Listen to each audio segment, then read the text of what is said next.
আসসালামু আলাইকুম। BD Times 24.net সংবাদে স্বাগতম। কুয়াকাটা সমুদ্র সৈকতে ঈদুল আজহার তৃতীয় দিনে পর্যটকের সংখ্যা বৃদ্ধি পাওয়া শুরু করেছে।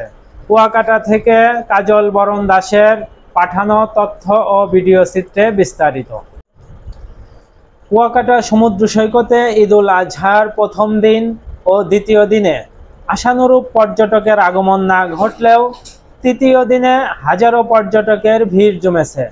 গতকাল বিকাল থেকেই সৈকতে পর্যটক সমাগম বাড়তে শুরু করেছে। এতে হতাশা কেটেছে পর্যটন সংশ্লিষ্ট ব্যবসায়ীদের। বিক্রি বেড়েছে সকল প্রতিষ্ঠানে। এদিকে আগত পর্যটকরা সৈকতের বালিয়াড়িতে হই হুল্লোড়ে মেতেছেন।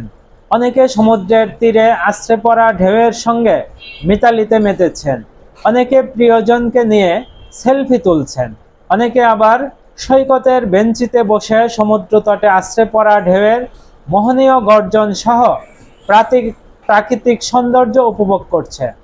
পর্যটকদের নিরাপত্তায় ট্যুরিস্ট পুলিশ, থানা পুলিশ, নৌ পুলিশ ও ফায়ার সার্ভিসের সদস্যদের উপস্থিতি লক্ষ্য করা গেছে।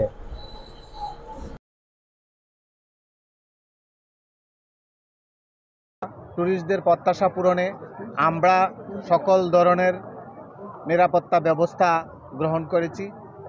এই 18 কিলোমিটার সি বিচের যতগুলি ট্যুরিস্ট স্পট আছে প্রত্যেকটি ট্যুরিস্ট স্পটে 24 ঘন্টা আমাদের সাদা পোশাকে এবং পোশাকে নিরাপত্তার দায়িত্বে নিয়োজিত আছে। Mohammad Rubel, BD Times 24.net।